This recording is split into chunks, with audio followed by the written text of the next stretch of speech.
Cheerio! It's your girl Monet, and you're watching The Exchange Rate, a talk show where you want to hear a bad cat joke? Just kidding. Today is going to be yet another fabulous, great, exhilarating show. Not solely because myself, I'm back, but because I'm sitting down in person with the fabulous Courtney Act. Oh God, I thought my mic was falling. Woo, but first, let's get into the gig. Hit it. D-Mac, give me all that. D-Mac, give me all that. Did y'all have that in Mississippi? No, that's a very Philadelphia thing. D-Mac, give me all that. Anyway, today is officially a month that I am living in London, and I am thriving. I am living my life, and London has nice weather. There's this thing that people say that London has shitty weather. It rains here all the time, and it's really cold. Yeah, it's cold, but just because it's winter. And most days I wake up and the sun is bright, sunshiny. It's great weather. So I don't know what people who live here are talking about, but I think the weather here is lovely. And I finally got ice trays, so that's fabulous. It feels very good to have ice. Patty got me ice trays. We did try to get some for the dressing room back at the theater, but the freezer is too small in my dressing room, so there's no ice at the theater, but there's ice at home, and that's all well and good. The downside, well, I don't want to say downside because that sounds like whatever, but because we're doing the show, we have to be tested 3 times a week. Well, in rehearsals, we're being tested 3 times a week. They're dropping it down to 2 times a week, thank God, when we're at the theater. But it is the worst. I fucking hate the COVID test. No matter how many people are like, oh, when you do them so much, you get used to it, it's fine. No, I'm not used to it. I still don't like it.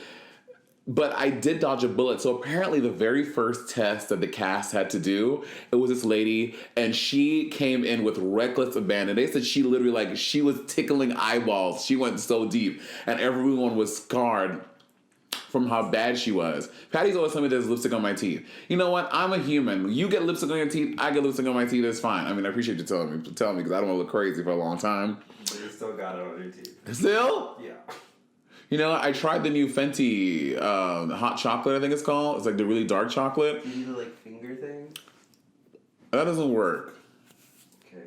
I tried the Fenty hot chocolate, and there's a period of drag when I first started when I was all about using, I love Sepia by Anastasia Beverly Hills, and I loved Fudge by Anastasia Beverly Hills, and I used a dark nude, but now I don't like how it looks on me. But Naomi makes it look so good. Naomi does a really good dark chocolate color, maybe because she's so light-skinned it looks so good against her. I just feel with me, it makes me super flat, and I look like I am a fucking corpse. I am not a living dead. Anyway, so COVID tests, we do them twice a week, and it is the worst. They stick it up there, and they twirl it around, and it's just so uncomfortable, and honestly, we've been testing for COVID for 9 months now? There should be a better way at this point. I know there are other ways, but they're not mainstream. They're not the popular way to do it. This is allegedly the way to get the most and the most accurate results, and I'm not about it. I heard there's a throat one where they stick it down your throat. I'm like, bitch, I would opt for that one, girl, because I would be there oh, you started, bitch? They go put that thing down your throat.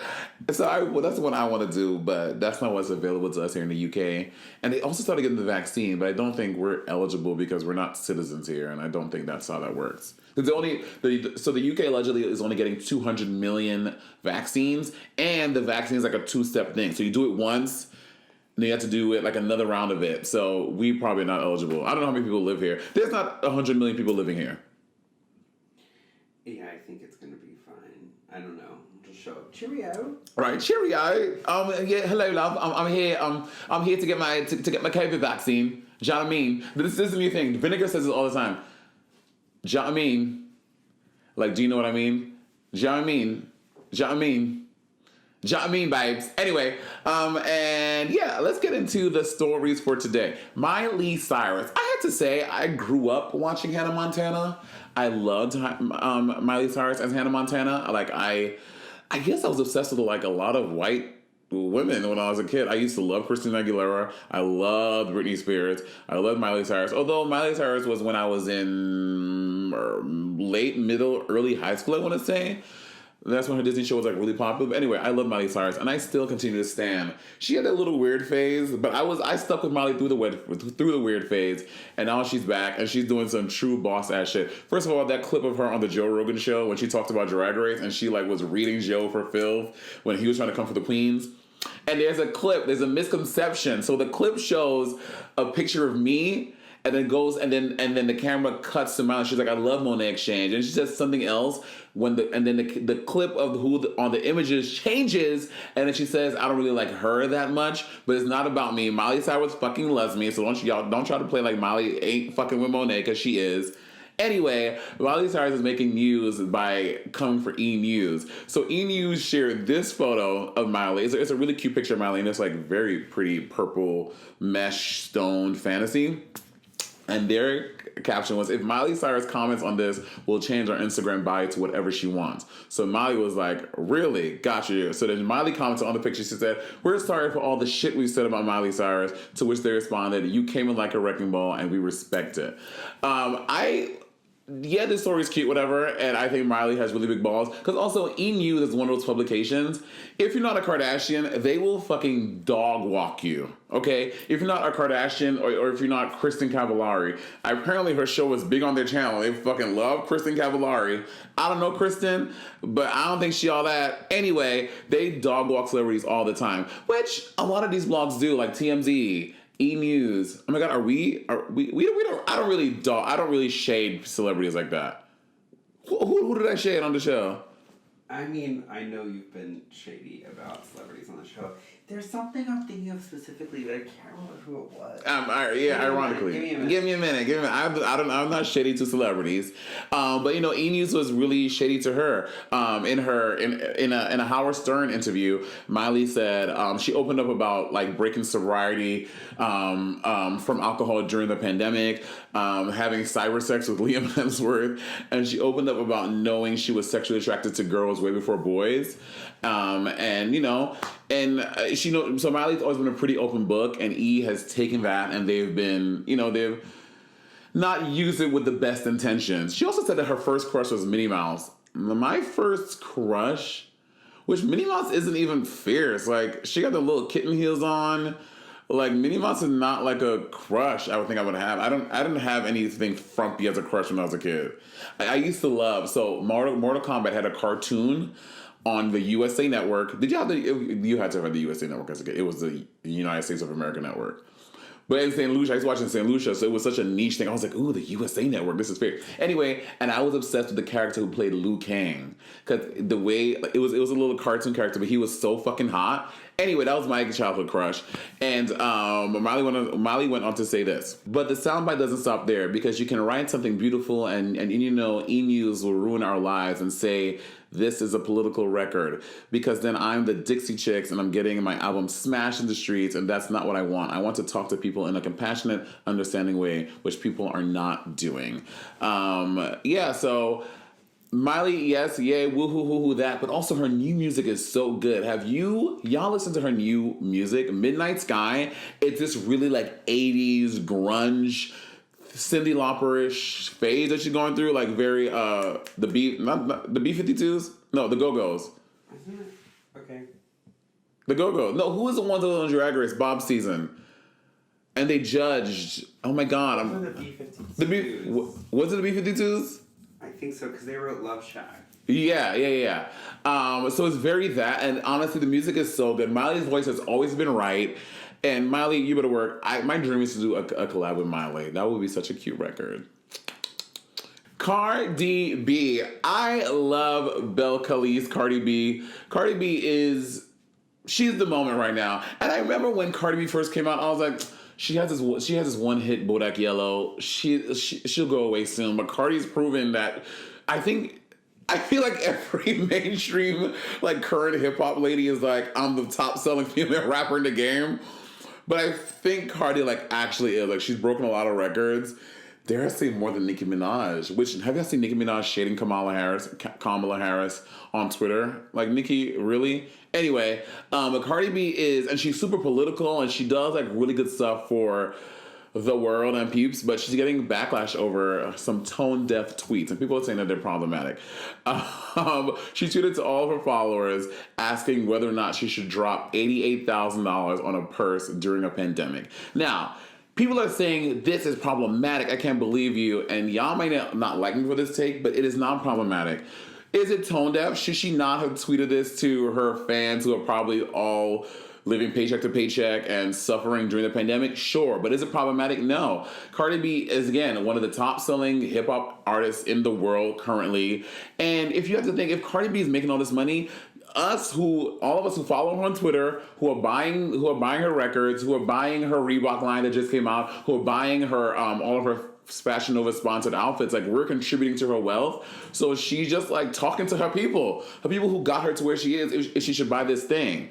And Twitter, of course, came at her real hard. Someone tweeted, you asking a bunch of poor motherfuckers in the middle of a pandemic, child, donate the money to hungry people. Tweets like this are why we want to eat the rich. Which, that's another problematic thing in itself, which we don't have time to get into why that's problematic, is say eat the rich. And someone tweeted, abolish celebrities, to which Cardi responded, I already donate $2 million. I already donate $2 million this year, and I'm doing something very special in another country that will be done within the next year. What have you donated? And when you are a certain type of celebrity with a certain amount of fame, like, bitch, getting on Twitter is literally a minefield. Like, you are just 140 characters away from literally ruining your entire career. So I don't think Cardi had any malintent. Cardi is known for just kind of tweeting off the cuff and Instagram living off the cuff and like speaking her mind. And again, Cardi's done great things for the community. Cardi allegedly, now we don't know the numbers for that of this to be true, but Cardi's interview with Joe Biden allegedly caused 2 million people to register to vote who most likely voted blue. So, like, who knows? Like, you just don't know these people's reach. So Cardi is doing great work for the community and for this past election. Courtney Act just texted me, what are your Christmas plans? Girl, sitting in my apartment watching my cat. Patty is other plans, so. Let the record show that this is after I came to you and I said no because we were going to have plans and you said what plans? Well, I didn't have any plans. Do you have any plans? So, we're trying to spin the story. Oh, you mean the story? I'll allow it. Whatever. Anyway, Cardi ended up apologizing, so all is good, and people believe her, but people forgave her. But I just don't think that we are just throwing the word problematic around to any willy-nilly thing when we're like losing touch with what actually is problematic. Again, tweeting to your, I'm sure, how many followers does Cardi have? I'm sure it is a bajillion. Let's find out. Let me give you the accurate number. But also, Cardi didn't grow up with money. Right, exactly. Cardi B has 15.5 million followers on Twitter. And what Patty's saying, Cardi did not grow up with money. Cardi just like any one of us. Bitch, if you gotta come up, if I gotta come up, bitch, I wouldn't buy a Birkin though. I don't care how much money I have. Birkins just do not appeal to me. There's nothing about it I would want to buy a Birkin. But yeah, she's just like you and me who grew up poor and she's getting her bag now and she's like spending money on herself, which is fine, all well and dandy, but it's not problematic. It is tone deaf and maybe she should not have tweeted it, but it's not problematic. So I still love Cardi. Work bitch.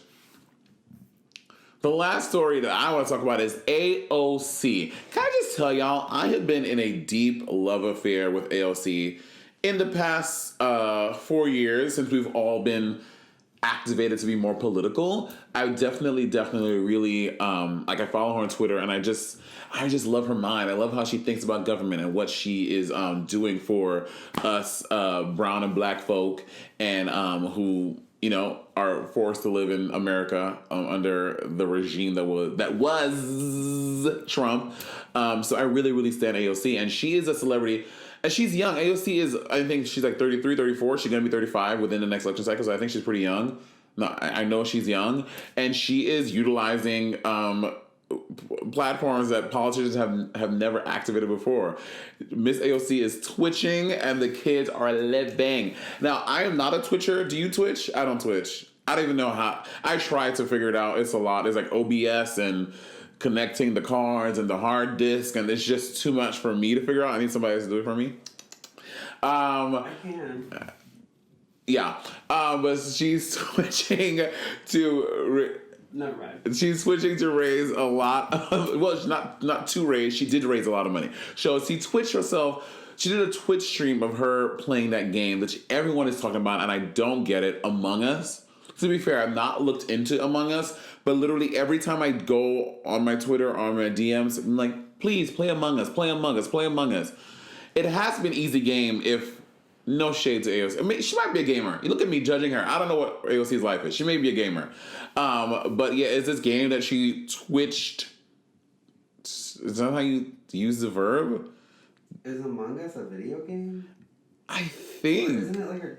I don't know. Girl, I don't know either. Anyway, the stream peaked at 439,000 viewers, making it the third highest viewed stream in Twitch's history, averaging about 300 to 400,000 viewers throughout the stream. And in November, she did so. In November, she did a second Twitch stream of Among Us, where she raised $200,000 for corona relief, including eviction defense and food pantries. That is...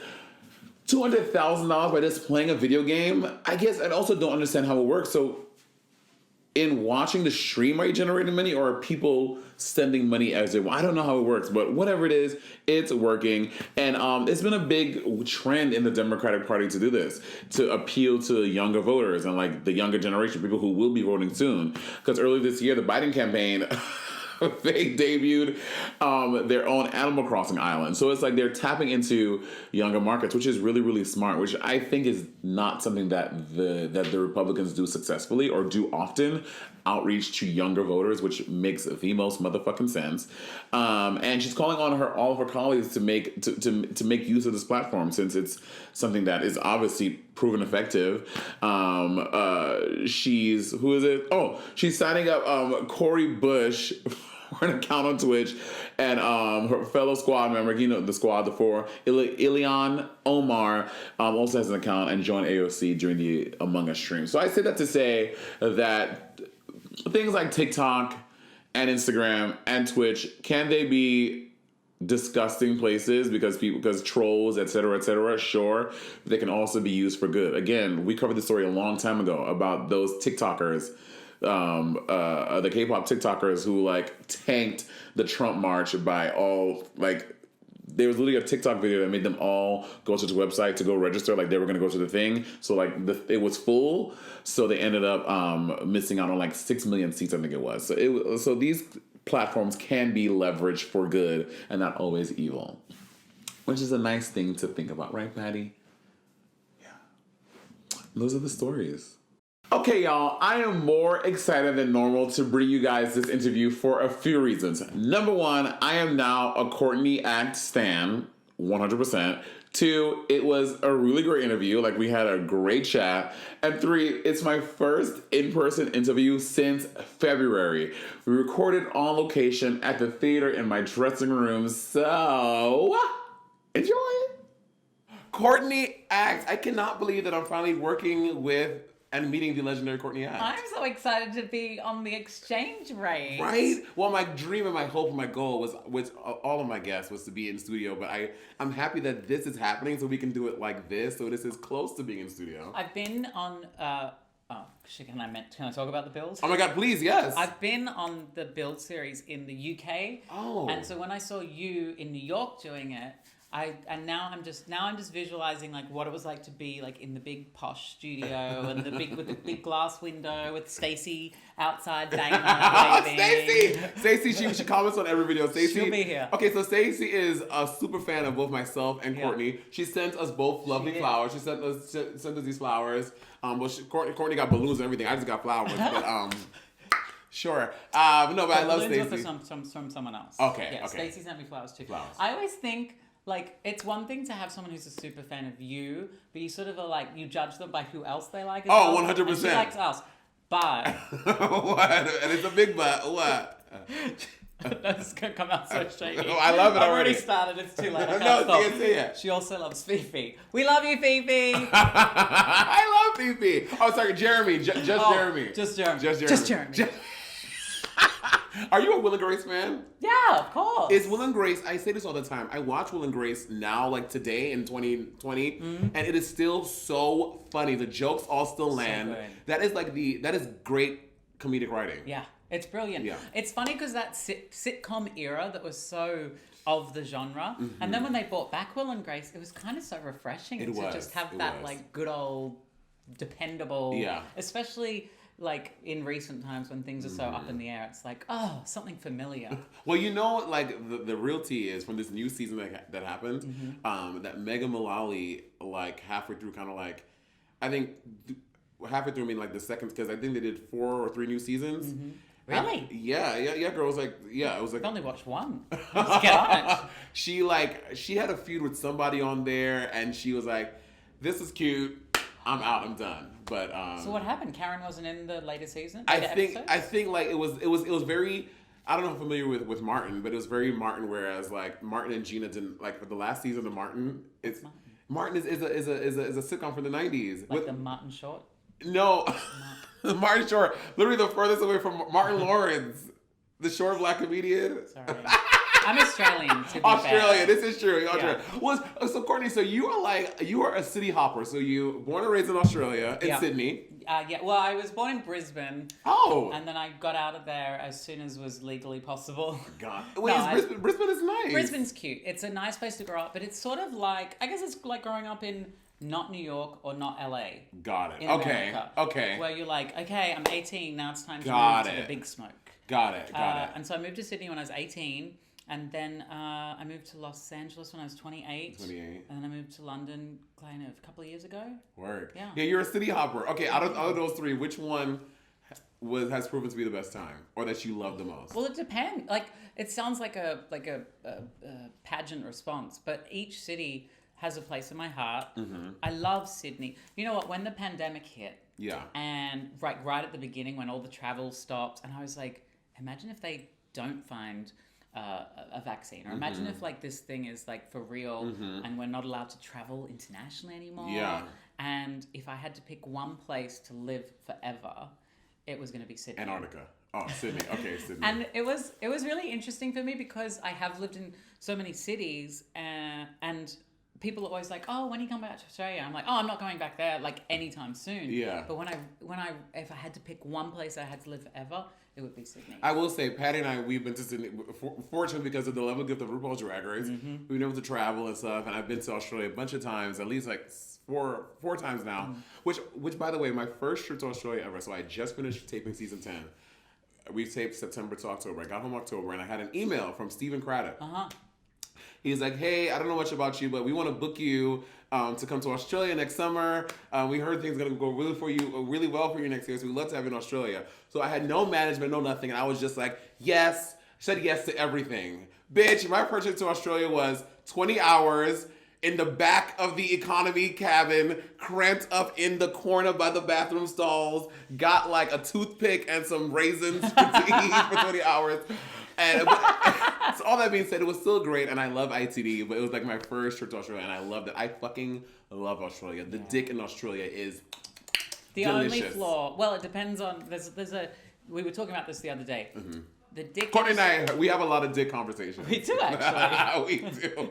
A lot of involve 2 dicks at once, but the thing about Australia is if you're born like in the 80s, early 80s, there's like a 50% chance that you'll have foreskin. Ew. I mean, no, you know, wait, circumcised. So that you're circumcised. Yeah. And so like people who are like born in the 90s mostly do have foreskin, which we applaud. I am personally an intactivist. Round of applause. Yeah. Wait, what is it called? An intactivist? An intactivist. I didn't even heard of that. That is like people who are against circumcision. Oh. Yeah. I mean, I'm not like actually like, I'm just like. Courtney's out there stumping. Yeah. No, keep the foreskin. Keep the foreskin. Being circumcised is the biggest regret of my life. But yeah, that's what I love about Europe, baby. I know, girl. You recently shared pictures of your time on American Idol, and you went. This would essentially be 2003. Yeah. Oh, do you mean the pink dress? The pink dress. So that was 2005, which was 2 years after I was on Idol, when I was like just going back on the red carpet, like at the thing. But even that. I mean, but also it was definitely from the period. You were your fourth year in drag at that point? I started dragging New Year's Eve 2000. So fifth year. It was much longer in drag than the look. The look should have been like second year drag. Do you know what I mean? The dress was cute. The dress was cute. It just didn't. It was Dallas Delaforce, who's an amazing Sydney drag queen, made the dress for her, and then I said, "Can I borrow that dress?" And I think maybe she modified it, but it was like a flat front, and then I like contoured in titties, and I was going through for a long time. I was going through an era, and I think coming out of Idol, where I was the only drag queen, and I would be going to different events and things, and I was like the only queer person in the Australian sort of mainstream. Yeah. And I felt so out of place that I was trying to assimilate, and I was always trying to look like a woman. Right. But not very effectively. So like I feel like actually now I have reached my like I feel like I've got the balance of like drag and I'm like I don't want to stand out anymore. I want to be. I'm that way too. Yeah. Now, we're judging by right now. I'm not listening to that. I'm giving you draggedy drag, and Courtney's giving you 80s draggedy drag. Nah. I'm giving you for those of you playing 80s in the UK or Australia. I'm giving you Charlene from Neighbours. Yeah, you made that reference. I had no idea who Charlene was. Kylie Minogue started public life, playing a mechanic on a soap opera called Neighbours, which I actually had the pleasure of being on this year. I did a week, and this show has come so far that they have gay characters, they had gay weddings, they've got a bisexual woman, they've got like all sorts of, a trans character. So Neighbours is still going on today? Still going on today. It's like a soap opera like this? Soap opera. Like this, the EastEnders here? EastEnders, yeah. And it's huge in the UK. Okay. It's actually bigger in the UK than it is in Australia. Neighbours. And so Kylie started life there. And when I was growing up, Neighbours was the rite of passage for any Australian entertainer to like make it.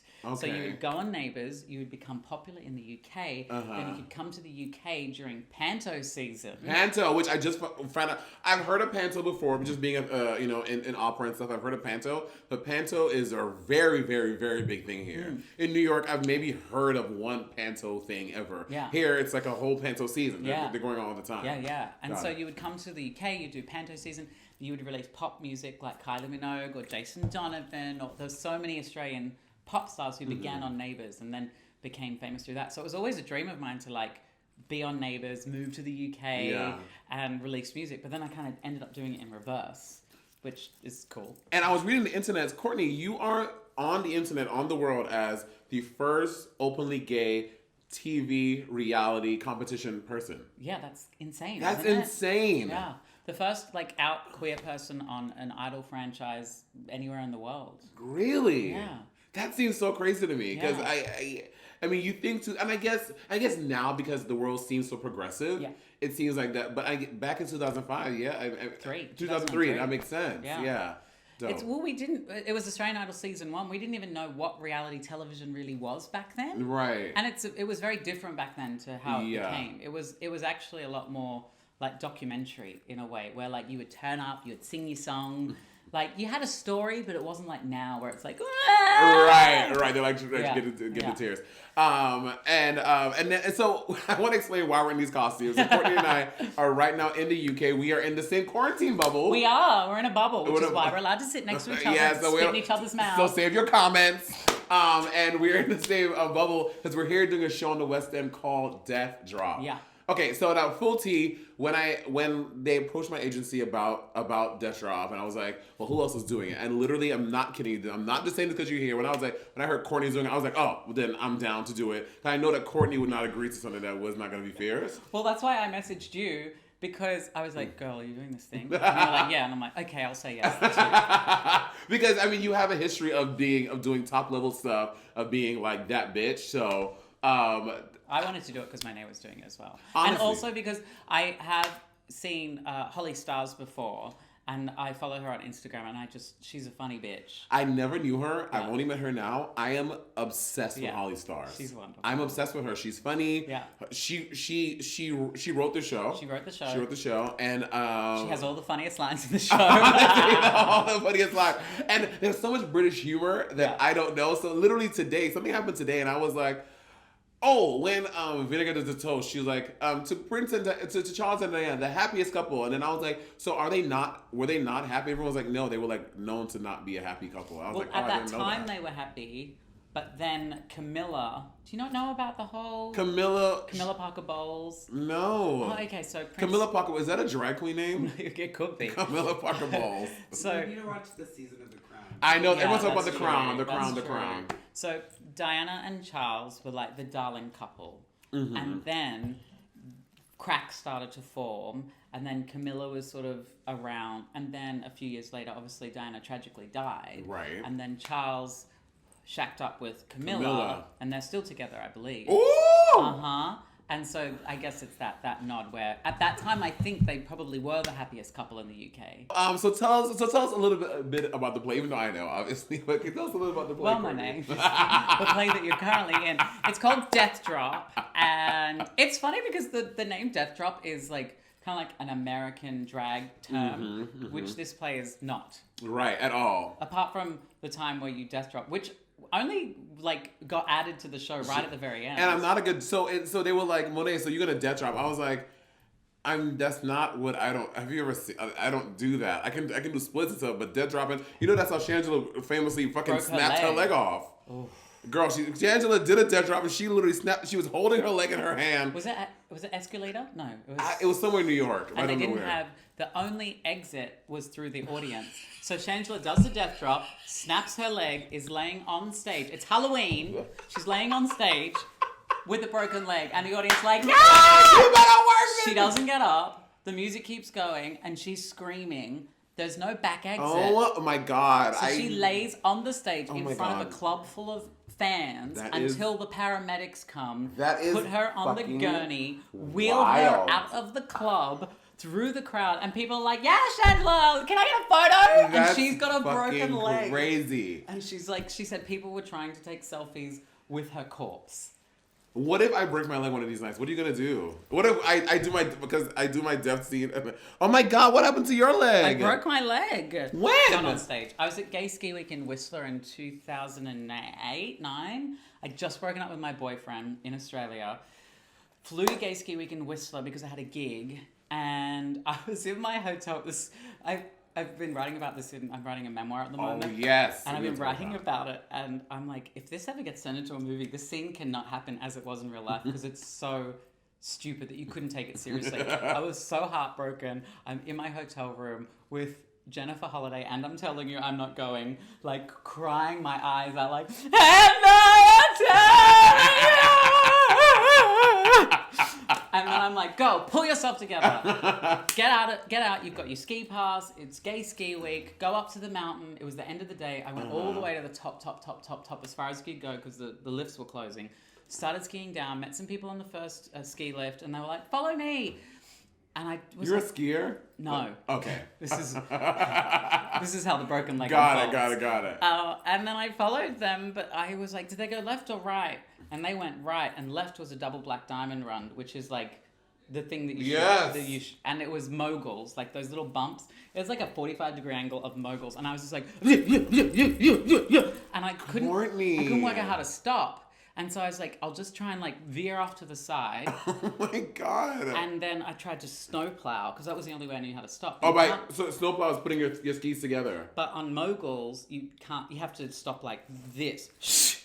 Oh. Because if you go like this, as you go over the bump, my God. Oh my God. No, I can't hear that. I can't and I broke my tibia and my fibula. Oh my God. Was taken to the hospital. Well, first of all, I thought that they would like, just give you some morphine there on the mountain. I'm like laying there like, ah! And they were like, we'll wait to the bottom to like give you painkillers because we want to check that. And I'm just, I don't know, maybe I wasn't able to speak, but in my mind I was communicating like, give me the fucking drugs. And got to the bottom. They took me in an ambulance. They were like, "You've got a broken leg." They took me to the Lionsgate Hospital in Vancouver, did surgery on it that night, and then I got out of. This must have been the Monday I broke my leg. On the Saturday morning, they let me out of hospital in Vancouver, and I got the promoter to drive me back up the mountain.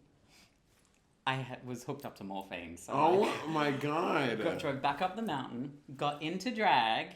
I don't know how, in a wheelchair, into a gown. You know the Australia flag gown that I wore on RuPaul's Drag Race? Yes. Into that gown, and then got carried on stage with the giant cast on, sang "Shook Me All Night Long" by AC/DC. Girl. And in the instrumental of AC/DC, the singer Angus hops on one foot. And you did that? Which I do normally anyway, but now it was well, this is all I can do. But I'm just hopping around on stage with a broken leg, jacked up on morphine, just got out of hospital. None of this was a good idea. There was clearly no consenting adults. Crazy. Courtney, you are a wild child. White people are crazy as hell, y'all. I'm telling y'all, white people are crazy. If I have a headache, I'm like, Patty, call the promoter. I can't do it. My head hurts. Okay, so this memoir. So are you just going through this memoir? In my mind, if I did a memoir at least, I'm just going through all these stories. Is it therapeutic? Is it disturbing? Is it too much? What is? It's so therapeutic. Really? Because I was meant to start writing in March. I was flying to Los Angeles to shoot a TV show which got cancelled, and the pandemic was happening. I knew it got cancelled before I left, but I was like, if the world's shutting down, I may as well spend it in sunshine. Yeah. And I was meant to write the memoir anyway, which was the only work that I had. And I was like, this is a really well-timed global pandemic, you guys. I just sat there day in, day out typing. And I got to a point where it was so therapeutic because there's so many things in our lives that, even stories that I tell, like my first kiss with a boy. I've told that story many times and just given the bullet points. But when you're writing about it, you don't want bullet points. You want all the detail. Yeah. You want to know about the light coming through the window. You want to know about the... Yes! Oh, girl, yes! The leather cigarette punctured couch. And you want to know, he was wearing a denim jacket. And you want Oh, yes! And so when you do that and you take your... Oh, my God, I'm literally buying a copy right now in my mind. I'm on Amazon. I just pressed add to cart. I want to get it. Buy now. You're taken, to that moment, and... It's weird because something that was really exciting, my first kiss, sitting there writing about it, and once I was in the moment, I just broke down in full sobbing tears because I didn't realize at the time, and I couldn't realize at the time, the amount of, trauma that had led up to that moment of being a closeted young queer growing up in a working class suburb in Brisbane, that was really ultra masculine and aggressive, and you don't know any different at the time. When you grow up, you realize how stifling that was and how much shame all of that has for you. And so it was weird to write about that first kiss moment and cry about it because I was crying for that that little boy who had gone through high school and who'd gone through all those experiences and now finally was able to live that truth. Yeah. It was Courtney! beautiful. Oh my God, when is the book dropping? Before Christmas 2021. Work. It was meant to come out in March. But I get it. You're writing this book and you're going through the emotions of this thing. And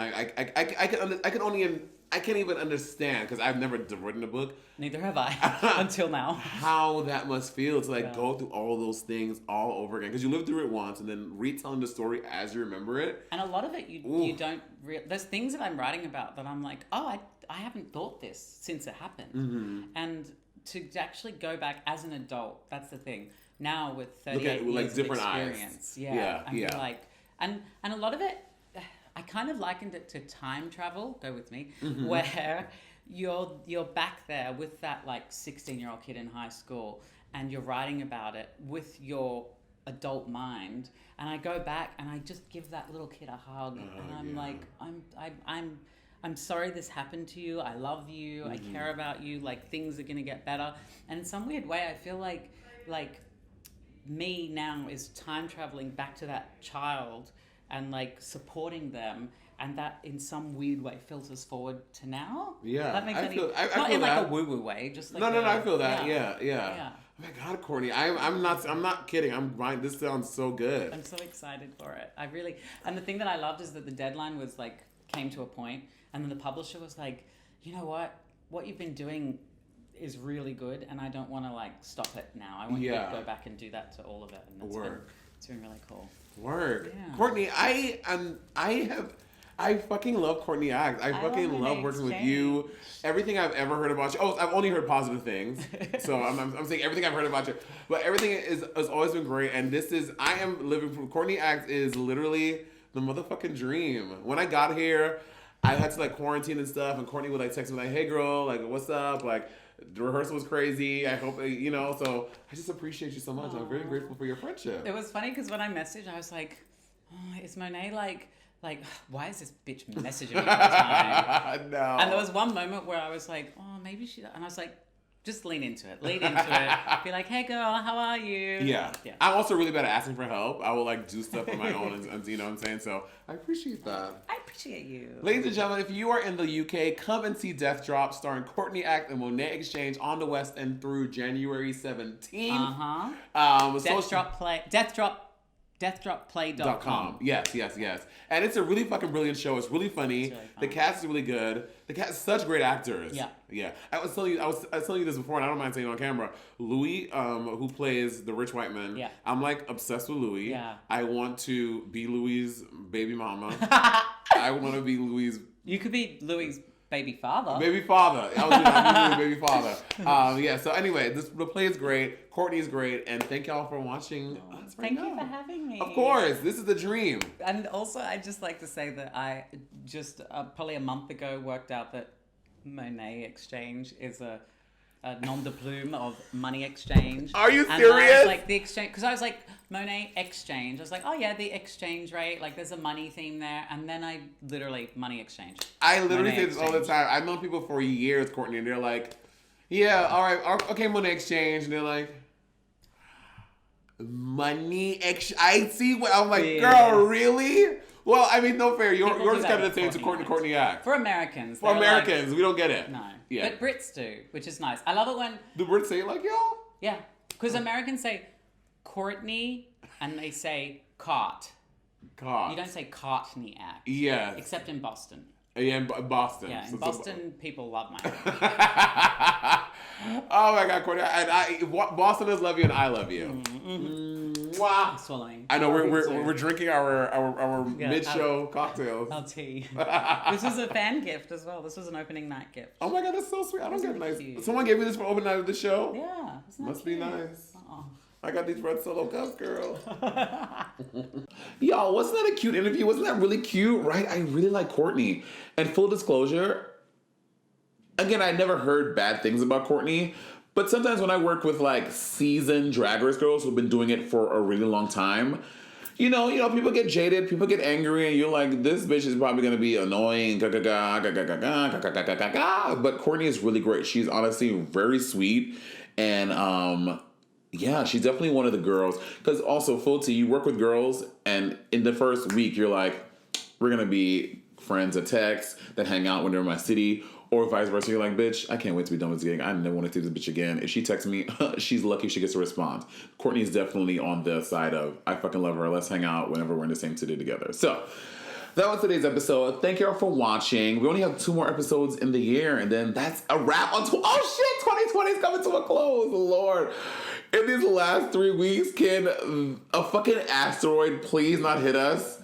And can things just go right for the rest of the goddamn year? Fingers crossed, balls crossed, girl, just... Why are you moving like you have to pee? Now I feel like I have to pee. Because it's ending, I don't know. You don't ever get kind of anxious when something's ending? No. Oh, I have anxiety. Oh, I'm fully saying that while I'm anxious about the end of the year. Also, Trump's like pardoning everyone. I know. Oh, he's pardoning. He can't pardon himself. He's Wait. like, I'm pardoning, we're all pardoning. No. You get a pardon, you get a pardon.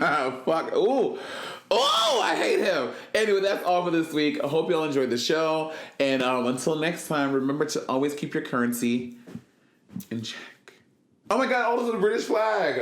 Patty and I did this together. It's lovely. It's all the British landmarks also. Oh yeah, the British landmark. I don't know what this is. Can they see down the camera? That is the Millennium Dome. Can they see that? No. Good. It's ugly. How far does it go? Yep, that's it. Oh. Oh yeah. Yeah. Popular shit here. Woo.